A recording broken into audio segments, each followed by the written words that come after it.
You know, usually when we talk about a medical diagnosis, there's this expectation of clinical precision. You break your arm, the x-ray shows that jagged white line, and the doctor just points and says, there it is. Right, it's completely visible, broken or not broken. Exactly. It's clean, it's categorized.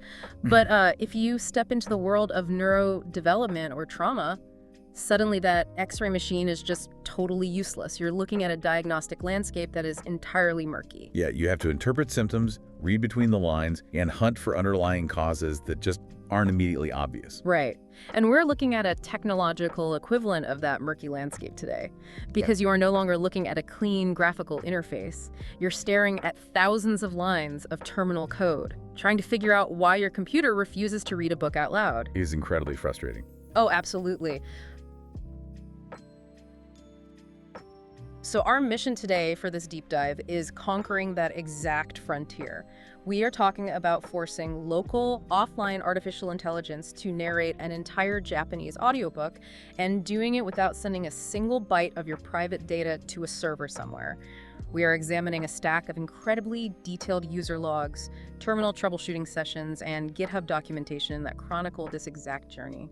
And the setup here, well, the premise really relies on hardware you might actually have sitting on your desk right now. Yeah, no supercomputers required. Exactly. We're tracing the workflow of a user armed with just a standard Windows 11 PC, an NVIDIA GeForce RTX 4060 graphics card with 8 GB of dedicated VRAM, and a raw text file from the EPUB.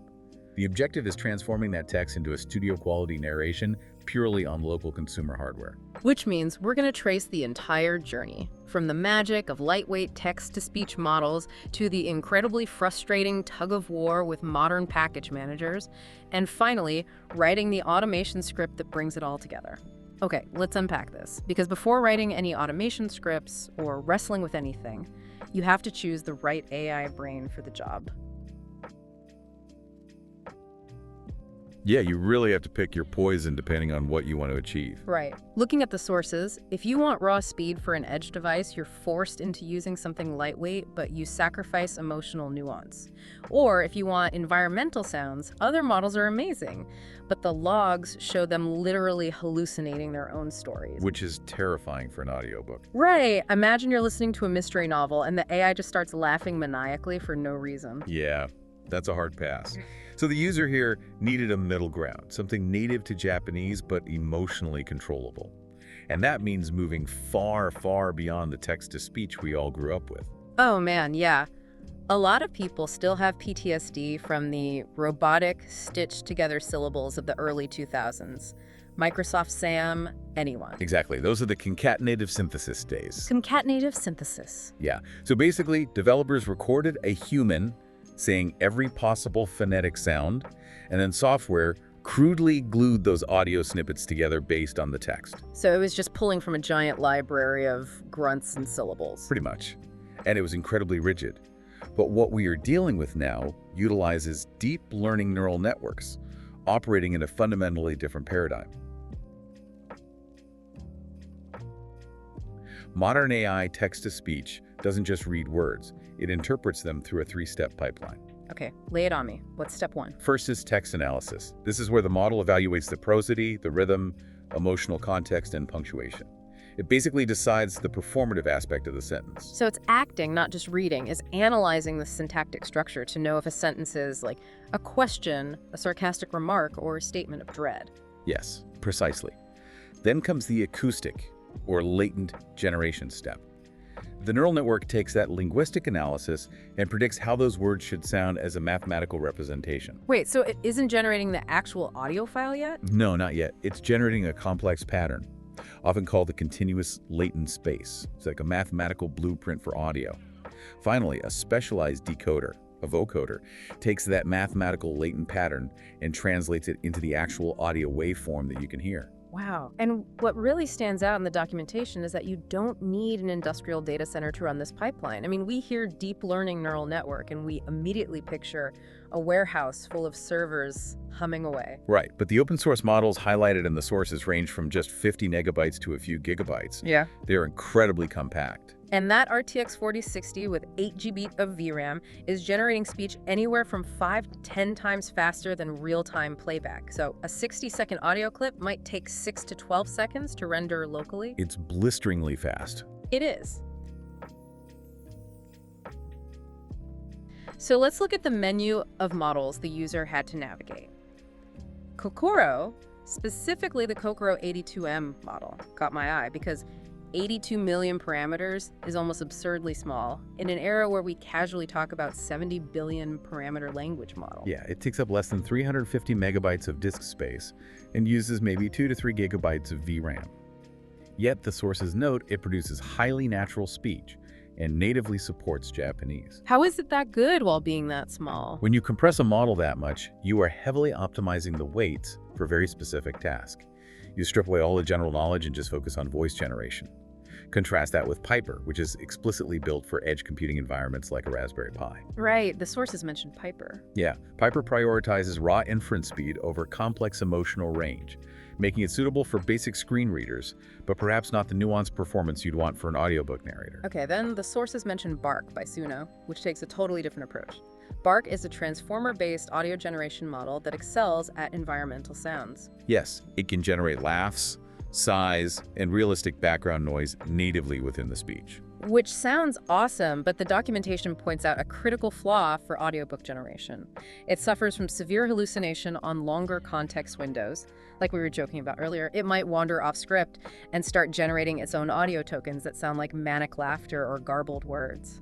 Yeah, which is a complete deal breaker for a deterministic reading of a novel. You need the text to match the audio exactly. For sure.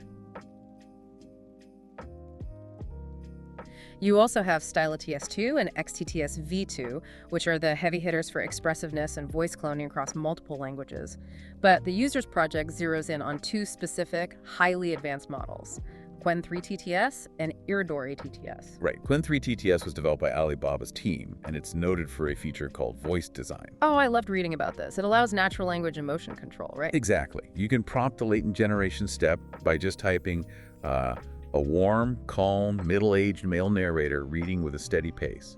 And the model conditions the output to match that semantic description. That is wild. It's like directing an actor in a sound booth, but you're just typing it into a terminal. It really is.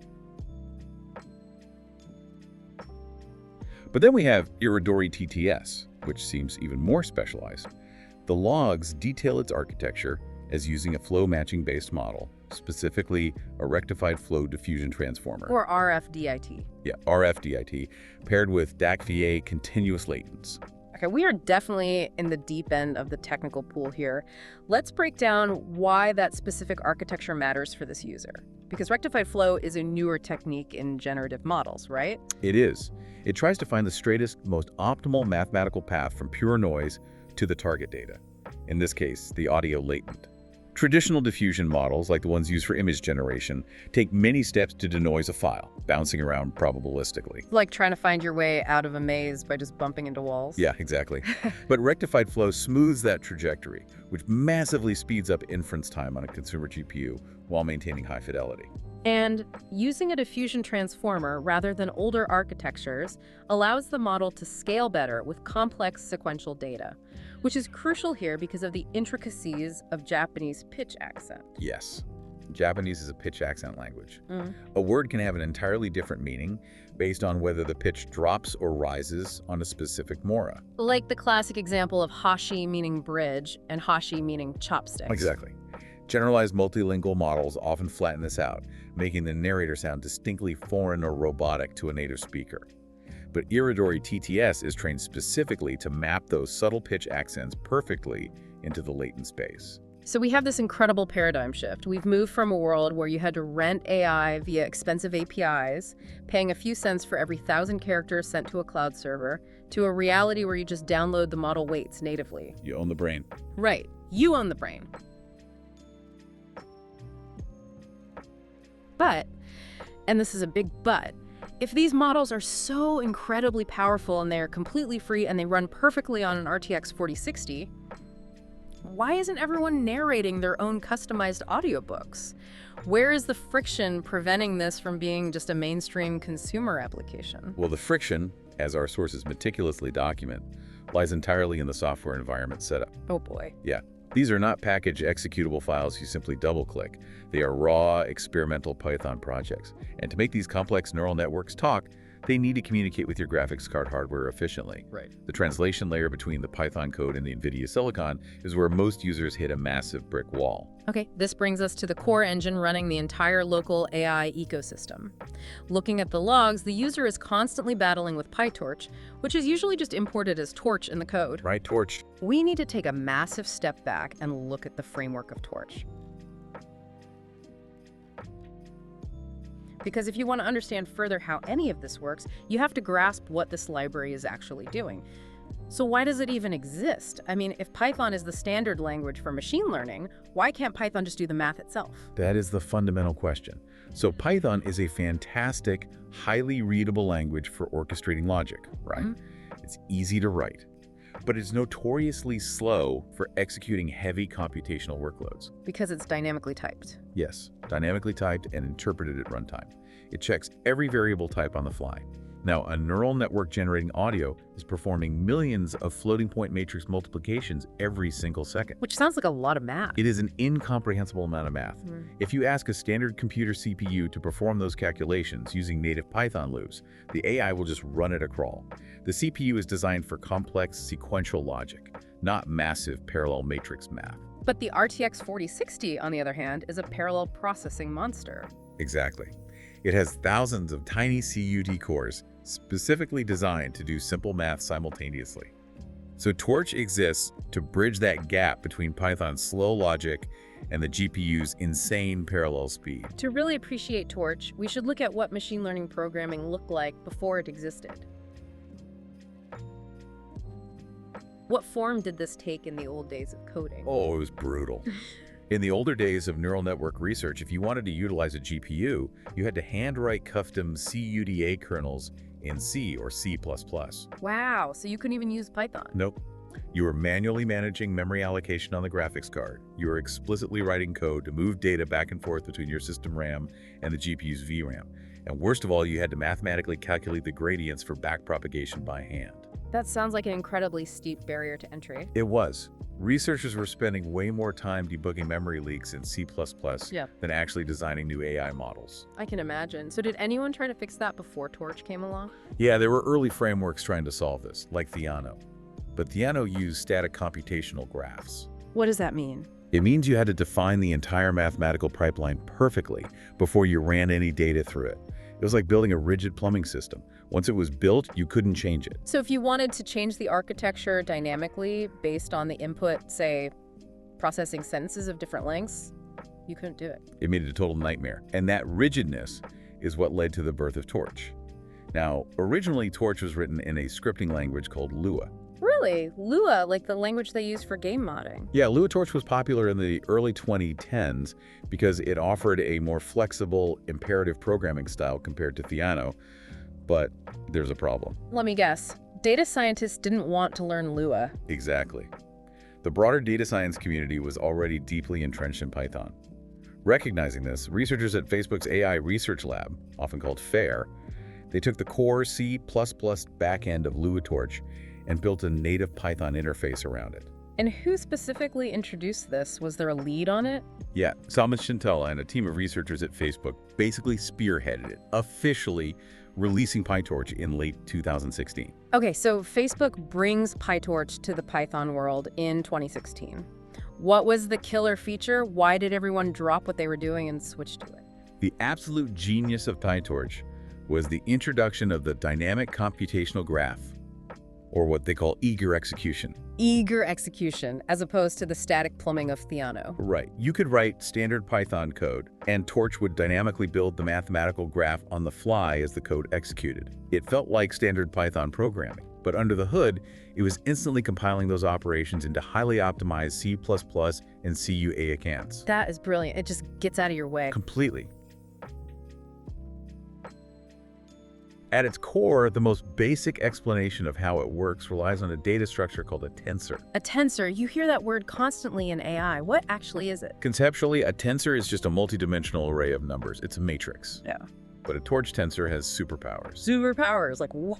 Well, when you create a tensor in Python and tell it to live on the GPU by just typing .CUDA parentheses, Torch seamlessly moves that block of data directly into the RTX 4060's VRAM.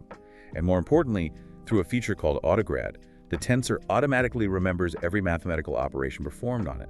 Wait, it remembers its own history? Yes.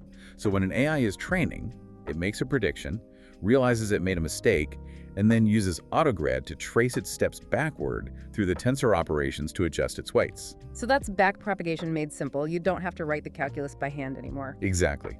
But here is the critical distinction for practical use. Our user in these logs isn't training a model from scratch. They are doing inference. Right. Training versus inference. Let's define that for the listener. So training is the studying phase. The supercomputers crunching terabytes of voice data over weeks to establish the model weights. That's already done. The model's brain is frozen. And inference is the execution phase. Yes. The user is taking that frozen network and feeding it brand new text. The RTX 4060 is performing local inference, pushing the text through the tensor matrices to output an audio latent. So during inference, do you still need that Autograd history? No, you actually turn off Autograd. You often see in the code as a context manager called torch.nograd. Because you don't need to track gradients to learn anything. Turning it off saves massive amounts of VRAM and speeds up the generation significantly. Okay, so that is the basic framework of Torch. Now, if I'm a user looking at these terminal logs, the user seems almost paranoid about whether this bridge between Python and the GPU is actually working. They keep opening the terminal and running a specific Python check. Yeah, it's the classic sanity check. Import torch, print GPU available, torch.CUDA is available. Right, Torch CUDA is available. That is the heartbeat check of local AI. It is the only way to verify that the Python environment has successfully bound to the underlying CUDA toolkit on the operating system. Because if that command returns false. If it returns false, Torch defaults to the CPU. The matrices are routed to your main processor, and the audiobook generation that should take 10 seconds will suddenly take hours. The computer is just sounding out the math one word at a time. Exactly. You know, the sources mentioned you can also verify this practical use on Windows 11 without touching any code at all. Oh, right, using the task manager. Yeah, you open Task Manager, navigate to the Performance tab, select the GPU, and you have to change one of the little graph engines from 3D to CD or compute. Because if you leave it on 3D, it might not show AI workloads. Right. When you trigger an audio generation in the Python script, you should see that specific CDA graph spike. If the CDA graph stays flat while your CPU usage pegs to 100%, your Torch installation is broken. Which happens a lot. And that actually leads into some fascinating speculation we see in the GitHub documentation regarding the future of this entire architecture. Oh, about bypassing Python? Yeah, because PyTorch is incredibly powerful, but it carries a massive dependency footprint. I mean, the Python wrapper, the CUDA binaries, the C++ backend. It can easily consume 5 gigabytes of storage just for the framework before you even download an AI model. It's bloated. Very. So there is a mentioned pull request for QWEN TTS discussing integration with llama.cpp and audio.cpp.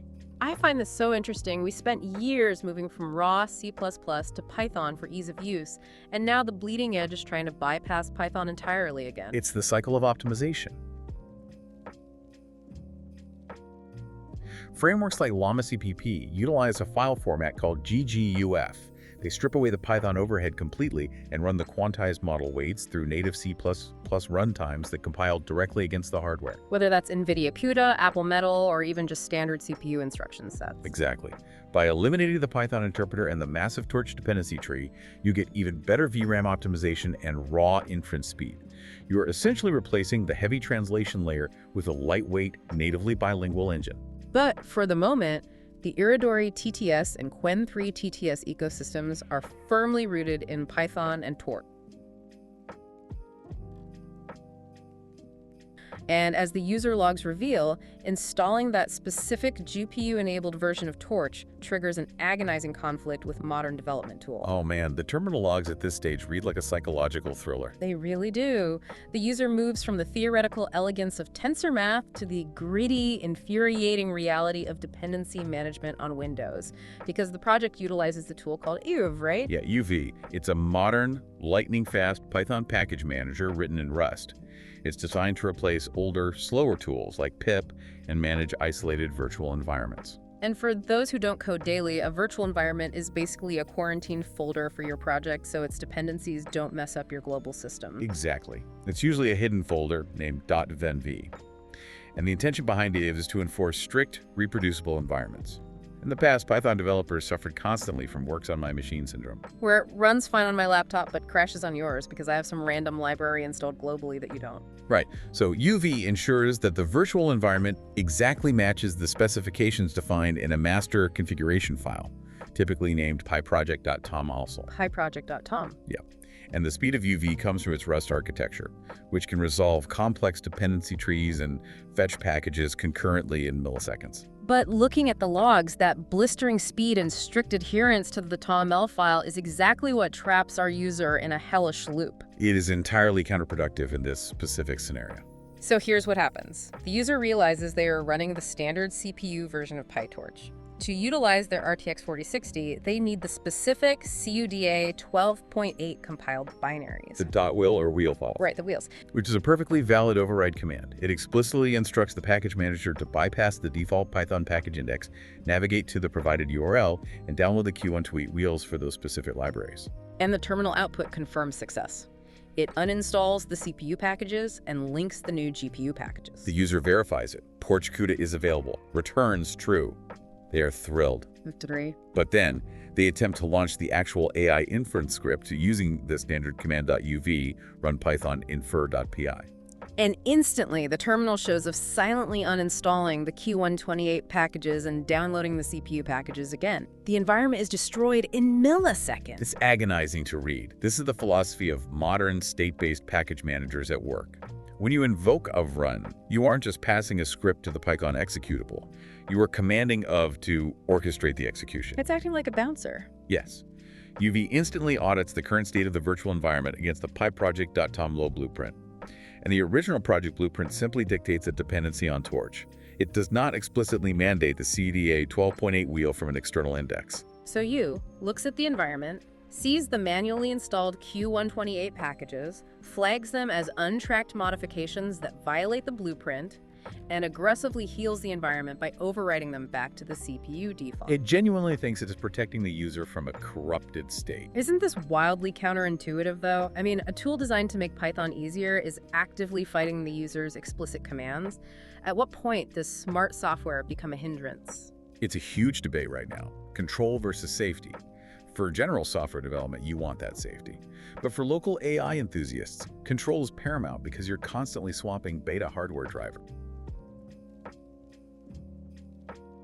So the user, realizing the blueprint is the problem, attempts to modify the pyproject.toml file to enforce the CUDA index. Right, they find a snippet of code online instructing them to add a tool.uvo.sources block containing the PyTorch URL, so they just paste this block at the very bottom of the file. And they hit a brand new wall, TOML parse error duplicate key. The entire project just refuses to boot.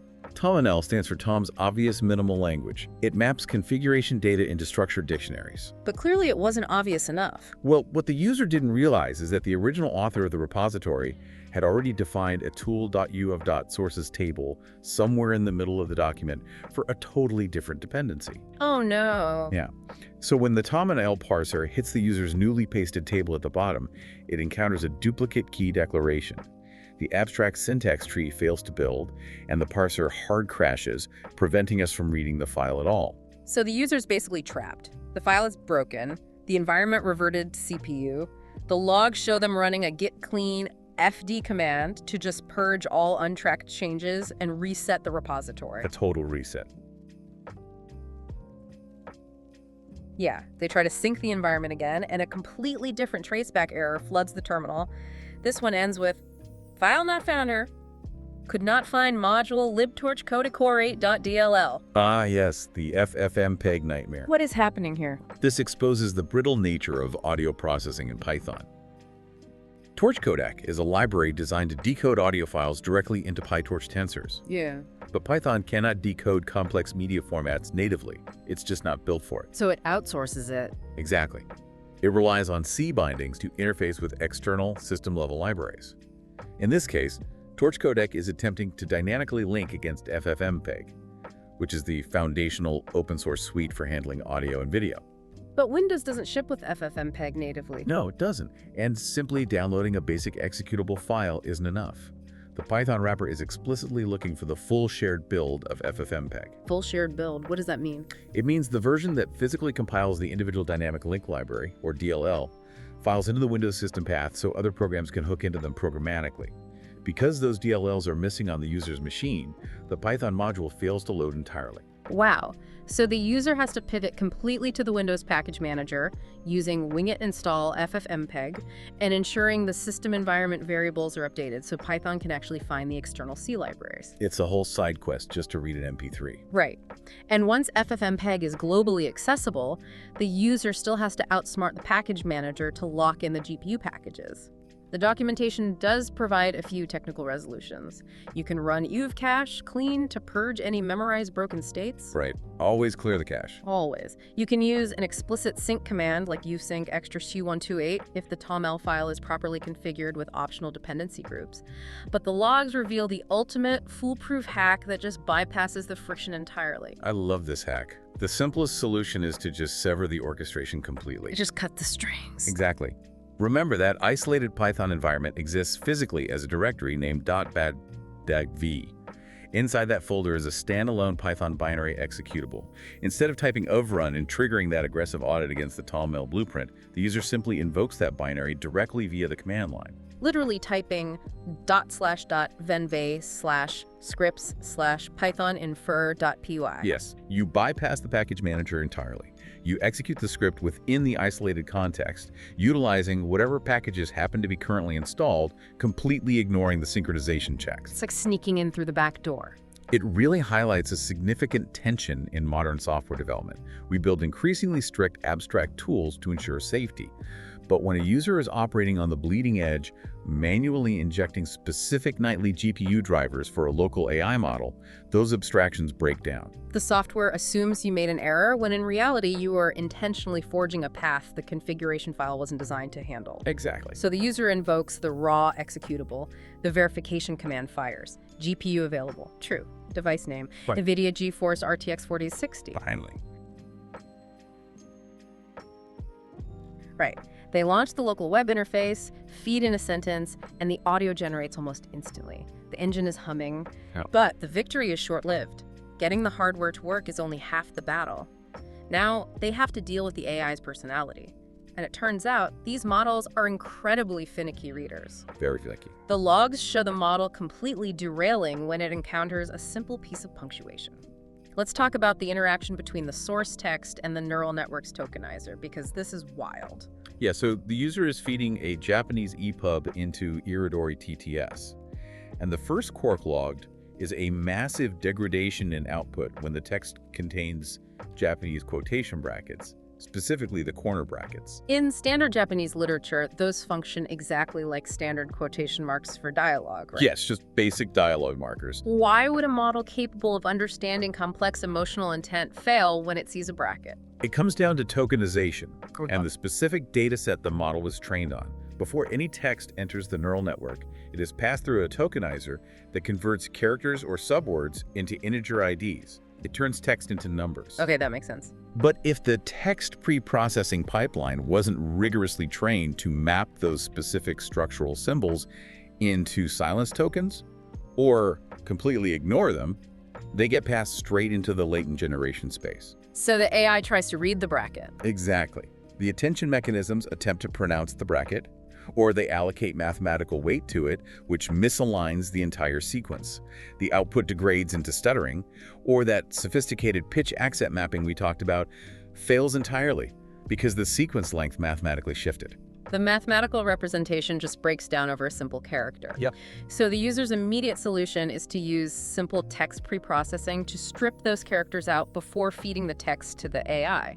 But the next quirk is structural and far more limiting for someone trying to narrate an entire book. The length limit. The length limits. The logs break this down between model versions. The legacy V2 checkpoints of Irodori were incredibly rigid. They were hard-coded with the duration parameter locked at exactly 30 seconds of audio output. Regardless of the input. Wait, really? If you fed it a single word, it forced the output to fit a 30-second window. Yes. If you fed it a massive paragraph, it would compress the latent generation, resulting in extremely rushed, overlapping, just unintelligible audio. It sounded like an auctioneer on Fast Forward. And if you fed it a short sentence, it might stretch the phones unnaturally or simply pad the end with 25 seconds of dead silence. That is hilarious, but so annoying. So what about the newer models? The newer V4 small checkpoints introduced a duration predictor. This submodule analyzes the token sequence and dynamically scales the output length based on an estimation of natural speech duration. Okay, that sounds much better. But even with dynamic duration, the documentation highlights an absolute golden rule for local TTS inference. Keep inputs under 2 sentences and strictly below 100 characters. 100 characters is tiny. Right, that's barely a tweet. Why does the AI lose its ability to read coherent text if the prompt is, say, 150 or 200 characters long? This requires understanding how the attention mechanisms within the transformer architecture operate. Okay, let's break that down. Think of the attention mechanism as the model's working memory.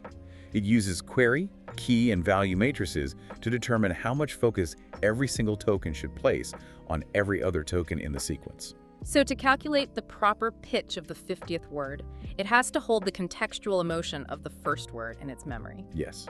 And that matrix calculation grows quadratically. Quadratically. So it gets exponentially harder the longer the sentence is. Exactly. The longer the context window, the exponentially larger and more complex that matrix of probabilities becomes. Furthermore, audio models rely heavily on positional embeddings to track exactly where they are in time. Like a metronome. Kind of. When you push past the model's optimized context length, often around that 100-character mark, the model's internal KV cache gets saturated. The attention weights become diffused. Meaning it gets confused. The model essentially forgets where it is in the sentence. The math defaults toward an average state, causing the prosody to flatten out into a robotic drone. Or worse, the model begins hallucinating phones, looping over previous words, or simply feeding into silence because the predictive probabilities for the next token just collapse. Wow. So to maintain the illusion of a continuous, emotional human voice, the AI requires bite-sized, perfectly clean inputs so the attention matrix remains sharp and focused. It has to have severe tunnel vision to sound good. Okay, but there's one more major hurdle the user logs address. If you are breaking a 300-page book down into thousands of tiny 100-character fragments, you have to guarantee the AI sounds like the exact same narrator across every single generation call. Voice consistency, this is huge. Traditionally, you maintain consistency by providing a reference audio file, right?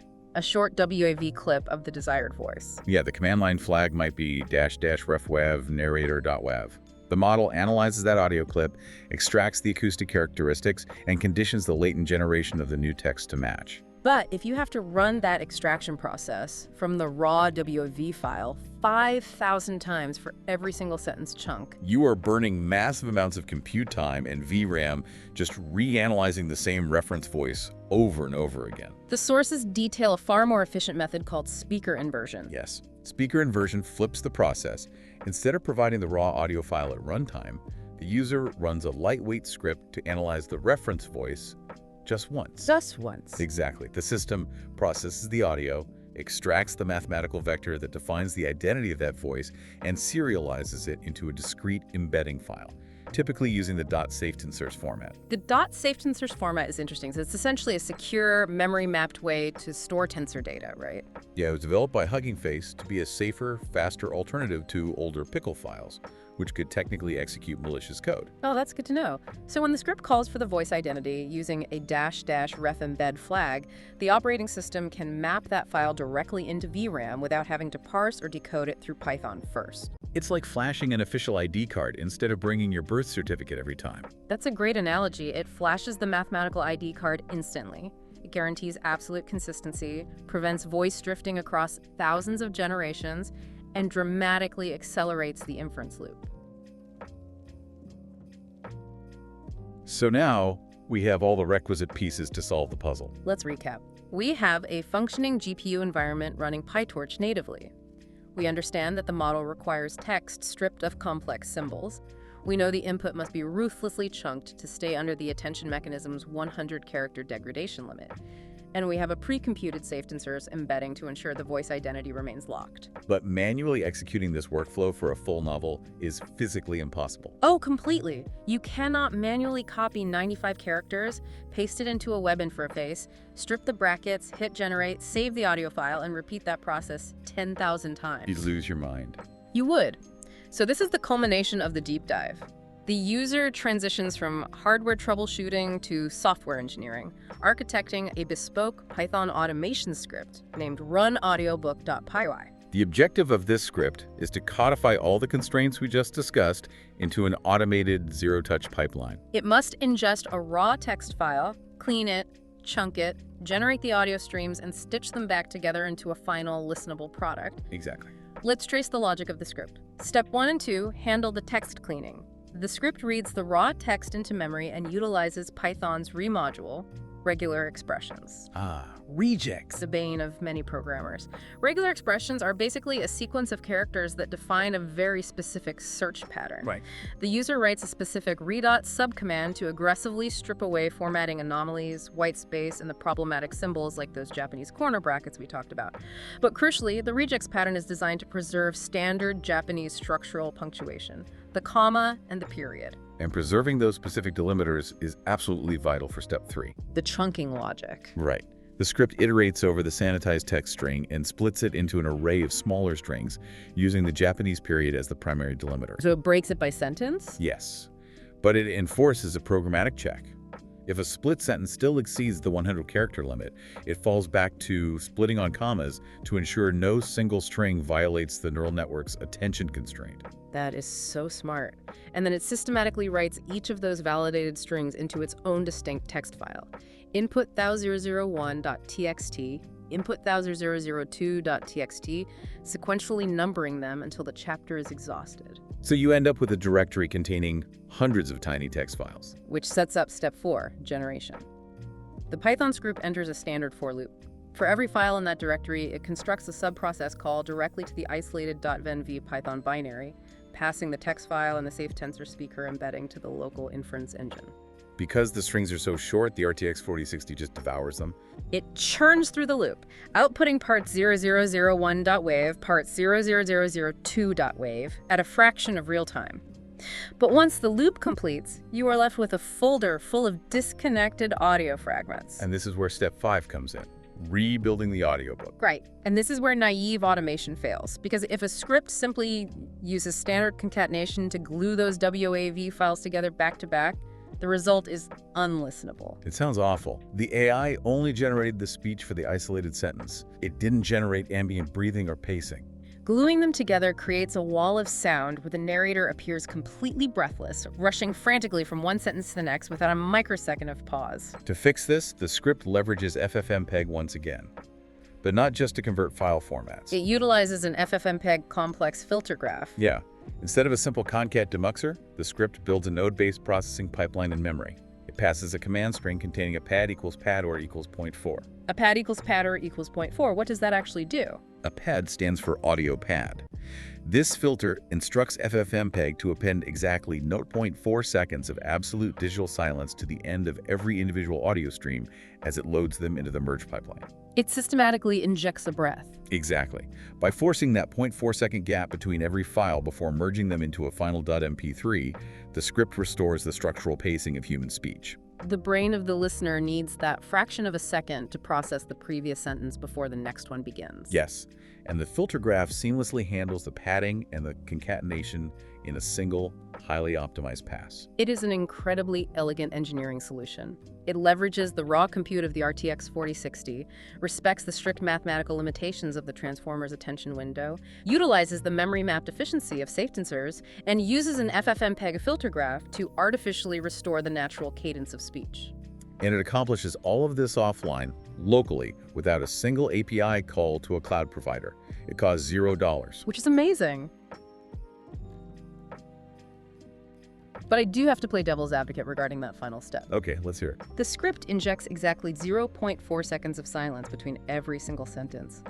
While it is functionally necessary to avoid the breathless rushing, doesn't it become rhythmically monotonous? Oh, for sure. A human narrator reading a physical book varies their pacing dynamically.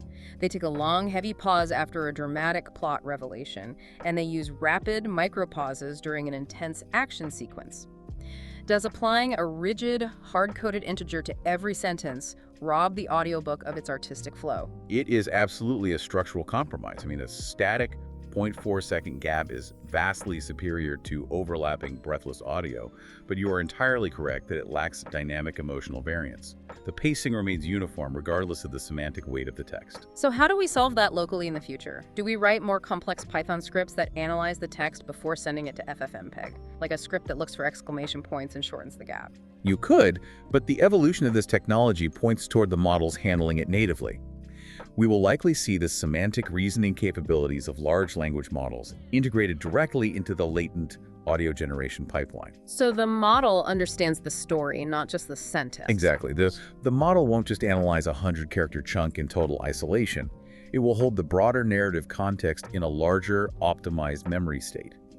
It will recognize the textual markers of tension or grief and organically inject varied silence tokens directly into the mathematical generation. Effectively directing its own pacing without relying on an external FFmpeg filter to force a rigid gap. Exactly. We started this deep dive exploring a murky, chaotic landscape of terminal errors, package manager conflicts, and rigid neural network constraints. We've traced the history of how Torch evolved from handwritten C kernels to bridge the gap between Python and CEA, enabling consumer hardware to perform massive tensor calculations locally. We navigated the sheer frustration of dependency conflicts in modern development environments, ultimately bypassing tools designed to help us in order to forge a functional path. We examine the physical limitations of the AI models themselves, how tokenization errors and attention degradation force us to ruthlessly optimize our inputs and utilize techniques like speaker inversion to maintain systemic stability. And we culminated with the architecture of a custom Python automation script that weaves all these disparate tools together into a seamless offline factory capable of transforming raw text into a fully realized audio performance. For you listening, the core takeaway is that the barrier to entry for highly advanced generative AI is dropping at an astonishing pace. You don't need a multi-million-dollar data center or a doctorate in machine learning architecture to harness this power. You just need a consumer GPU, the patience to decipher documentation, and the willingness to understand how the underlying frameworks connect. The computational power has decentralized. Which leaves us with a profound concept to consider. We just meticulously unpacked the arduous, highly technical manual labor required to force this workflow to function today. But the optimization of these models and frameworks is accelerating exponentially. If a standard desktop graphics card can currently narrate a novel with a customized, emotionally controllable voice, completely disconnected from the internet, what happens when the systemic friction is abstracted away entirely? When it's just a button click. Right. What happens when this localized capability is embedded seamlessly into the background of every e-reader, browser, and operating system by default? When the act of reading any text can be instantly and flawlessly converted into a bespoke audio performance at zero cost, how will that alter our fundamental relationship with the written word? The boundaries between literature and performance are blurring. Keep exploring the logs, keep questioning the frameworks. Good night.